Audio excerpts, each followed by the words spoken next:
guys, and welcome to PlayStation Access. I'm Holly, and I'm here with Nathan. Hello. Nathan, you've been playing this charming, scary, cute Thing. It's a hybrid of things. Yeah, this is Little Nightmares, which has been made by Tarsier Studios, who you may remember from such games as They've been working with Media Molecule on getting Little Big Planet to Vita and also Tearaway.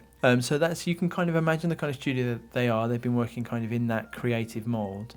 But look, they were the happiest studio in the world, and then they made their own game, and this came out. It's dark, yeah. It is a pretty grim. Grim's the right word, actually, and I think they used Grimm, but meaning, you know, the brothers Grimm and the fairy tales. That was all part of their thinking. Think of it as a kind of a suspenseful, dark, but also kind of delightful world. And I think Touchstone's probably things like Tim Burton. You know, it has that kind of feel. They described it as a game about childhood, and in that way, it's like a distorted view of childhood. But it's, you know, in that way that when you're a kid, everything seems kind of enormous, but also dangerous and just unreal somehow. So this is me with the character. This character is called Six, and we don't know anything about Six apart from her name and the fact that she is in some sort of confinement at the beginning of the game. So this is me just kind of playing around with the systems, really enjoying. There's a real kind of delicacy, I guess, to the little kind of to just the little all the mechanics, like the climbing and the jumping. So basically, having climbed around the room, I knew what to do with Six. I kind of got an idea of what sort of kind of puzzles would be in this game, and this is basically it. You kind of think of like the lighting's beautiful, the animation is kind of creepy, but really, as soon as I turned this lighter on, I basically was in love with the game. Just the kind of the gloom of it, and that kind of mixture of, you know, I think it's something that Tim Burton says, actually, like, and certainly Roald Dahl used to. It's okay to scare kids. You know what I mean? They can deal with it, and it's actually how kids kind of process and learn stuff, is sometimes just by kind of being a bit scared is okay. Reminds me of, do you remember Puppeteer? Yeah. On PS3. I don't know why, but I'm seeing a lot of Puppeteer in it. It's almost that kind of crazy mirror world, you know what I mean? Like distorted images and just really long kind of like shadows and light play. And so they describe this world as we're actually going to go into a bit of a stealth section now, but they describe this world as it's called the Maw, I think. Yes. And the Maw, M-A-W, like a horrible mouth. The Maw is like a place? I mean, I don't know really what it they is. said they just appears. described it as it appears, and when it appears, people are drawn to it in a kind of a irrational way that they don't really understand. And this is one of the characters inside it. This is the chef, and it's horrible.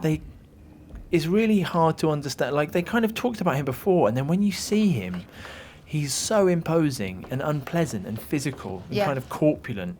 You're using all the good words tonight. I don't know. I'm so tired that they're all just spilling from me. I have to use 5 Beautiful. instead of 1.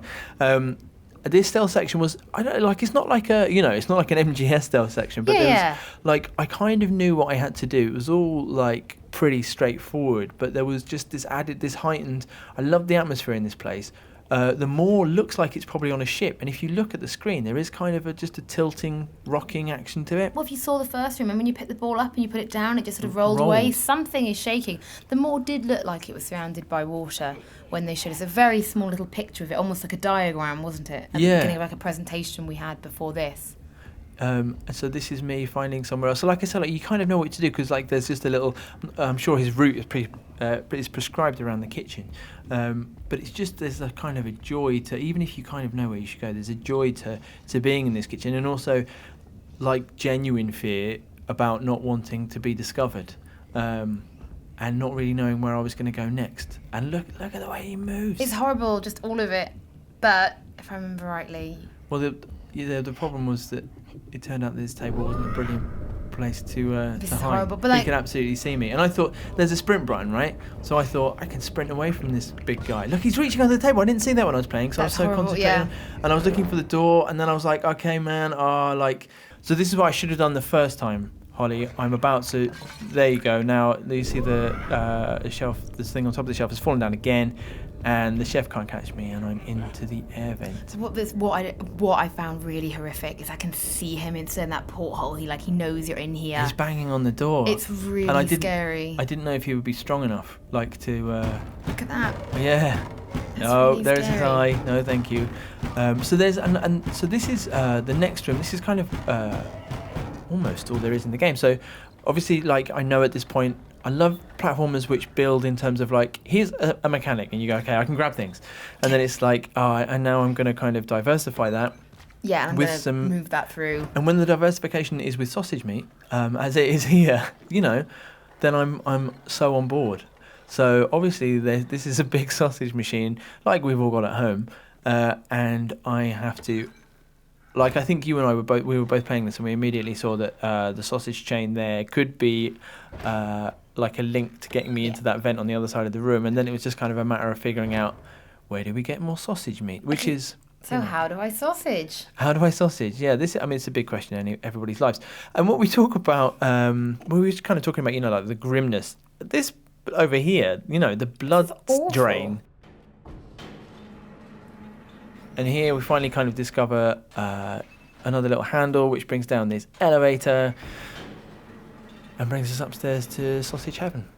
Sausage Heaven. Yeah. How beautiful. In this barren and it doesn't horrible look beautiful. world. It looks like a refrigerated room with loads of carcasses inside. But, heaven never, it's not going to be in the form that we all think, is it? Especially not Sausage Heaven.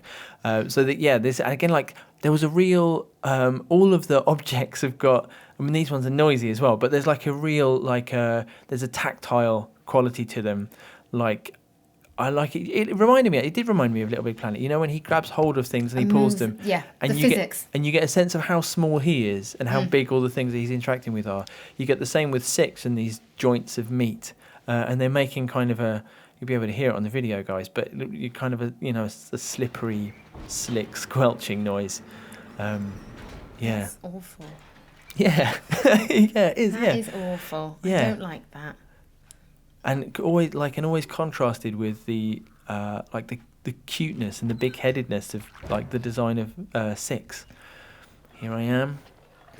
Cracked it. You absolutely cracked it. I've cracked the sausage Top puzzle. sausaging. Thank you very much. That is a pleasure. I'm so hungry now. Yeah. Which is funny because we're actually filming this at Gamescom and you're probably going to go and have sausage later. It's all there is to eat here, so I absolutely am. There you go. And that was, and this is on to the next bit, and that will be the end of the game. So this was our quick look at Little Nightmares, which is new from Tarsier Studios. It's being published by Bandai Namco.